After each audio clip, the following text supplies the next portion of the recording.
Hello designers, and welcome to this tutorial. My name is Jax, and today I'm going to be showing you how to create a simple plate just by using iLogic and the parameters.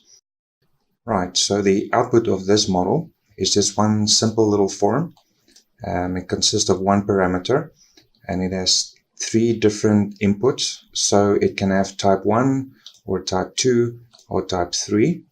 Right, so these three different inputs put very specific sizes on the actual model, right?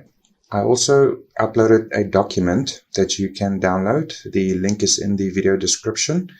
The document is just a step-by-step on how to create this model. Okay, so we're just going to start with step 1, and then we're going to follow through until the end.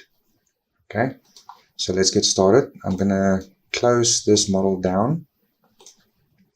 We're going to create a new IPT, right? So we go to new. I'm using the metric standard millimeter. So the first thing I'm going to do here is I'm going to add 3 parameters. So if you go to the little FX icon at the top, or you can go to Manage tab and select the parameters. Okay, then this is your blank parameter window. What I would do is I just go to Add Numeric. And then I would just add here a length, another numeric, a width, and then another numeric called thickness. Okay, I'm going to set the length just for now to 100, the width also to 100, and then the thickness, I'm going to go to 10. All right. So now we're going to create a sketch and then just create the model. So I'm just going to go to the 3D model tab and then start a 2D sketch. I'm just going to select this plane over here. Okay, and then I'm going to choose the 2-point center rectangle and I'm going to put it in, and then I'm just going to place the 2 dimensions and I'm going to finish this, and then I'm just going to apply an extrusion. So also in a 3D model, you can go to extrude. I'm going to leave it at 10 for now, and then I'm just going to select the symmetrical offset. All right, so then this is our basic model. So then we're going to link the model dimensions to these parameters. Okay, so I'm just going to select the length. I'm going to copy that. I'm going to go done. Then I'm going to go back into the sketch. And this dimension, I'm just going to paste so you can see the length, right? So then I'm just going to add the width as well. I'm going to edit this dimension. Then I'm just going to type it in, width, right? So you notice that if you don't have this parameter already in, width, then it shows as red because you didn't create the parameter. So you would want to make sure that you created the parameter and then just add it here, right? So you notice it changed to black, so that means the parameter does exist and it's now valid, right? So I'm just going to go and finish that. So these 2 dimensions are now constrained. Our model is now constrained at this point. So I'm just going to finish this sketch, and then I'm just going to do the same with the extrusion dimension, this one here. So I'm just going to type in thickness, right? And then that is the model now fully constrained with our parameters. What I found is sometimes if I do have a problem later on in the model, it's because I found that I forgot to link a dimension to a parameter. So what I would like to do is I just quickly test the parameters to make sure that they link. Right, so just like that.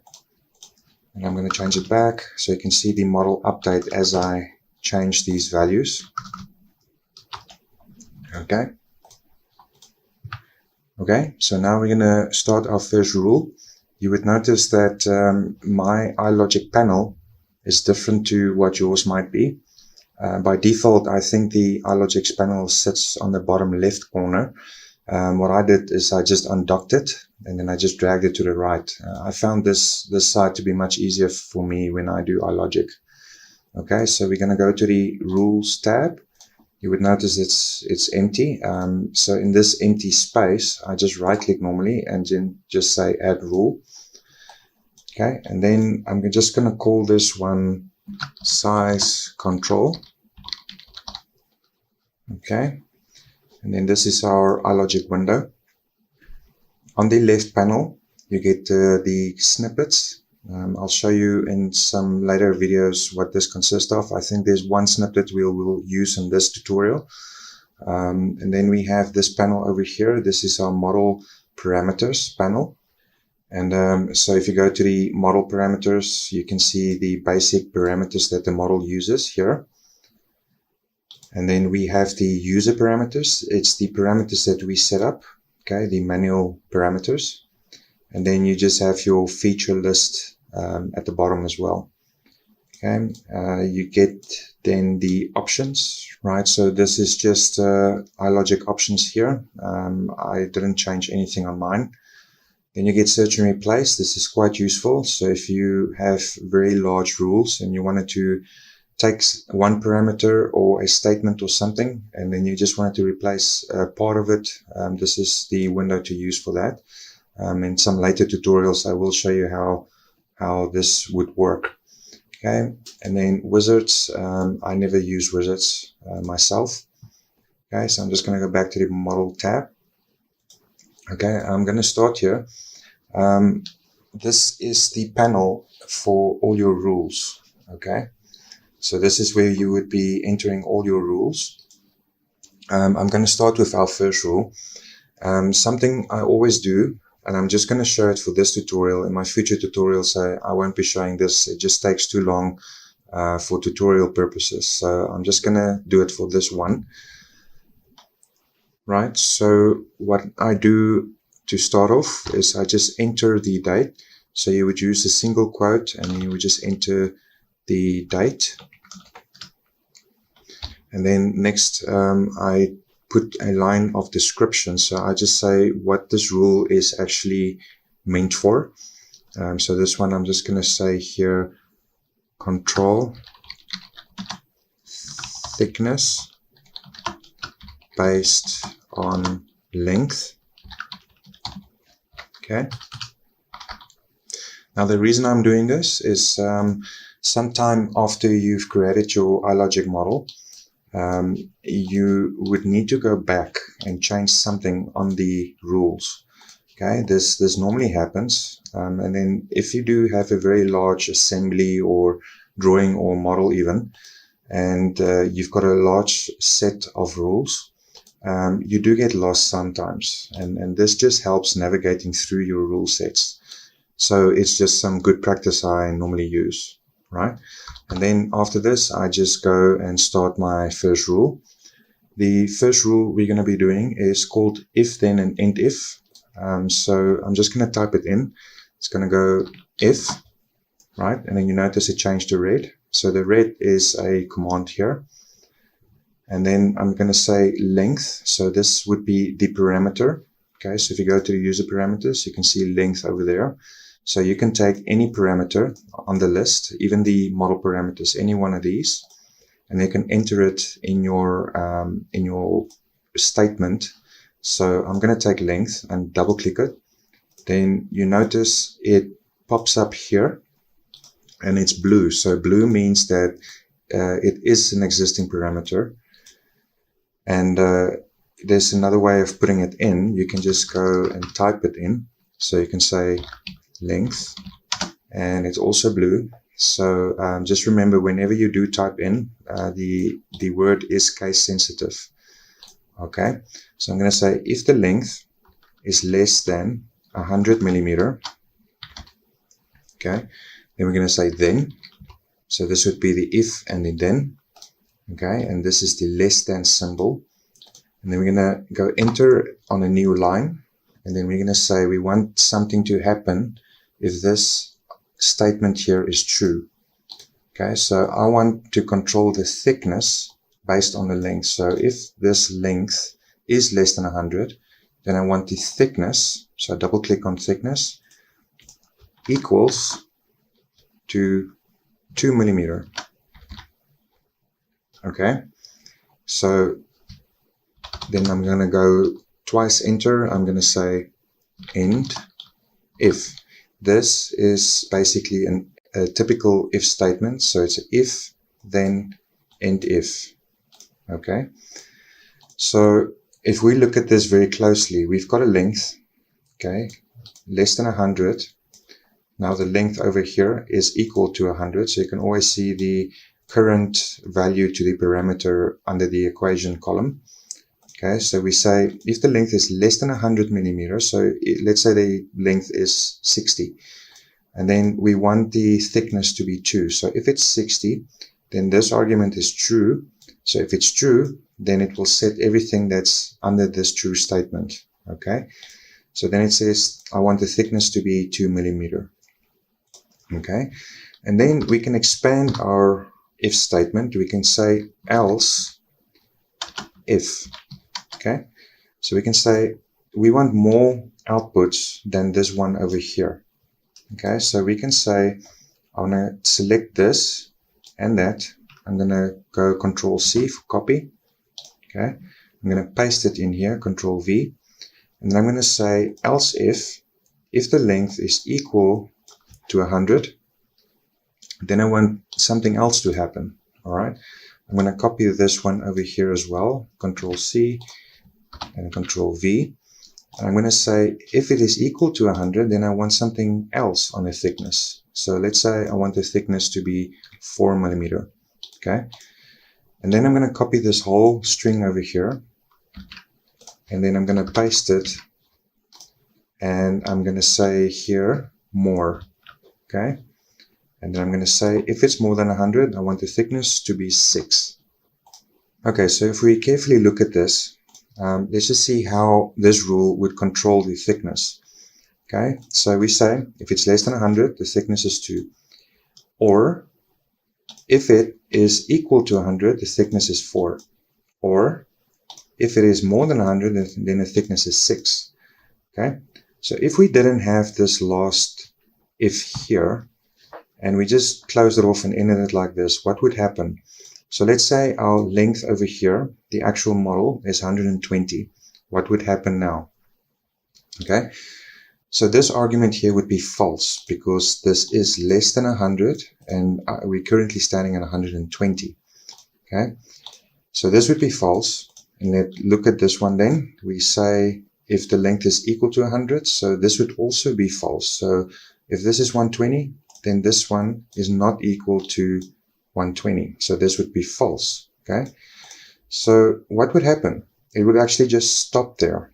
It wouldn't do anything to the thickness. Okay, so our thickness would be idling. Nothing would be controlling it.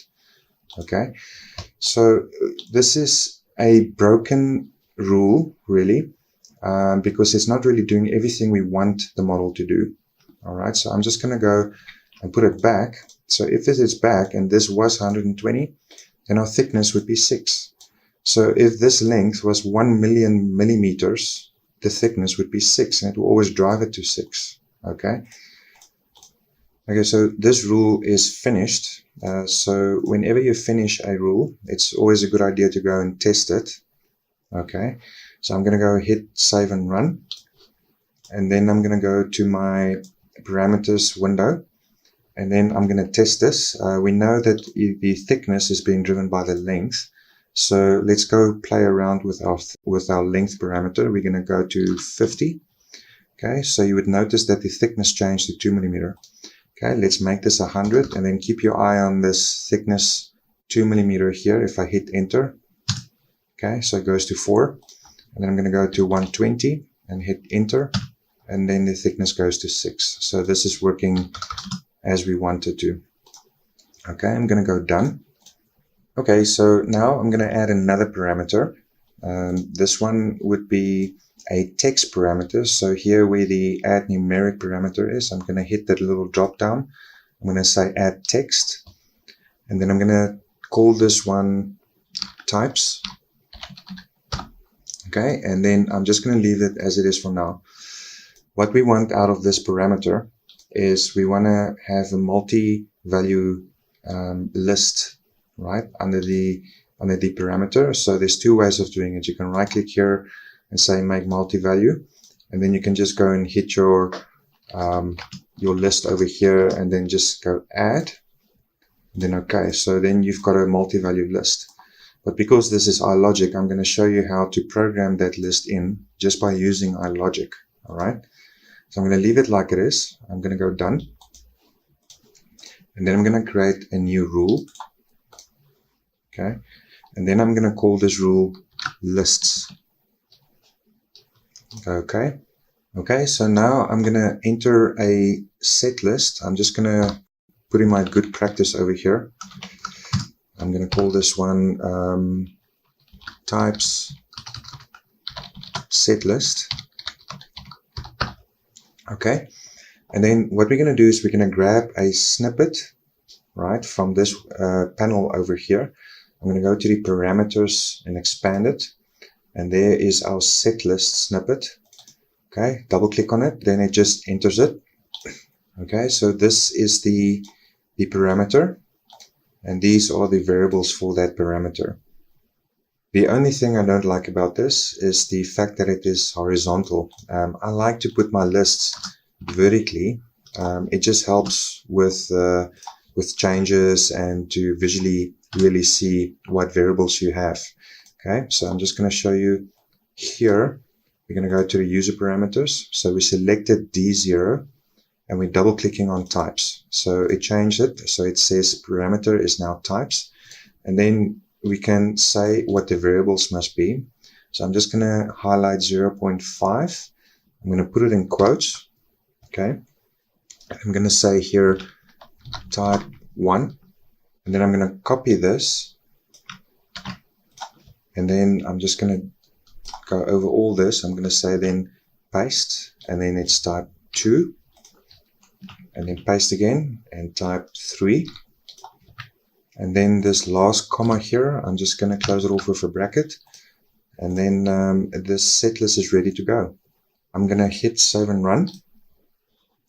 All right, I'm going to go to the update. Okay, and then I'm going to go back to the parameters, and then you would notice that the types, remember we created this little set list just to show you as 1, 2, 3, 4, 5, 6. If I go to that now, it says type 1, type 2, type 3. Okay, so it's now type 1. You notice that 1 is disappeared because the rule was writing this parameter just after I selected type 1. Okay, so then it created our set list for us. So whenever you go back into that list, let's say you add another parameter. I'm going to do that. I'm going to go save and run again. So if you do change it in your rule, it would update here. Okay. I'm just going to go back and delete that one. All right. Then save and run. And then that's it. Okay. So we're going to add another rule. We're going to call this one type control. Okay, I'm going to start my good practice again. I'm going to say control plate size based on type input. Okay, all right, I'm going to do another if statement. Okay, so I'm going to say if the type, so double click on type, equals to, in quotes again, type 1. Okay, then I'm going to say then, right? So what do I want to do if it is type 1? I want to control the length. So I'm going to double click length. I'm going to go equal to 60 millimeter. Okay, and then I'm going to go else if. I'm going to copy this whole part here. I'm going to paste it. I'm going to rename this one to type 2. And then I want the length to be 100. I'm going to copy all this and then paste it downwards. And then go type 3. And then our length, I want it to be 120. Okay. And after this, I'm going to go end if. All right. So then this is now ready to be tested again. I'm going to go to save and run. All right, go to the parameters. And then I'm going to quickly test what we did just now. I'm going to just change the length based on the types. But remember, the thickness will be controlled by the length. So we're expecting to see the length change as well as the thickness. Okay, so I'm going to go to type 1. So you notice the length changed to 60 and the thickness to 2. I'm going to hit type 2, so just keep an eye on those two parameters. And then type 3. Okay, so these two parameters are being controlled by types, so that's exactly what we want. Okay, but let's not end there. Let's say we want to control the width as well. So what we're going to do is we're going to go back to the type control rule, and then we're going to edit it, and then just add the width parameters in as well. Okay, so I'm going to go done, and then double click on the type control. And then here where the output is, the length, right, we can just simply go under it and then go to the parameters, and then I'm going to double click on width, and then I want the width to be 60 millimeter as well. So you can have a very long list of outputs under every if. Okay, so it's not a problem to add as many as you want. Okay, so I'm just going to copy that, and then I'm going to go to type 2 and paste it in there. So in type 2, let's go to 70, and then in type 3, let's go to 80. Okay, all right, so I'm going to go save and run, and then go test it again. So I'm going to go to type 1, and then let's just keep an eye on the width. So type 1 is 60, that's fine. Type 2 is 70, that's perfect. And then type 3 is 80. So we're not going to end it off like this. If we go to the parameters, we have only one input. Okay, so this is very simple and nice and easy, but sometimes you have a very big model with a very long list of parameters, and then you have maybe 5 or 6 or even 10 different inputs, user inputs, and you wouldn't know which ones they are.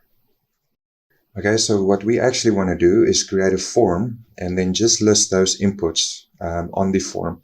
So that just basically streamlines the inputs and then just put it in a very simple form. Okay, and then it basically protects all the other parameters that shouldn't be changed. Okay, I'm going to go done. And then in our iLogic window here, under the Forms tab, okay, also in the blank space, you're going to right click and go Add Form. All right. And then here, we're just going to enter the parameter that we want. This is our parameter panel over here. Okay. So I'm just going to take the types one. So this is the types parameter. You can see we're under the parameter tab, and we're going to drag it across, right, onto the form. So this is our form working panel. Okay, I'm going to drag and drop it here.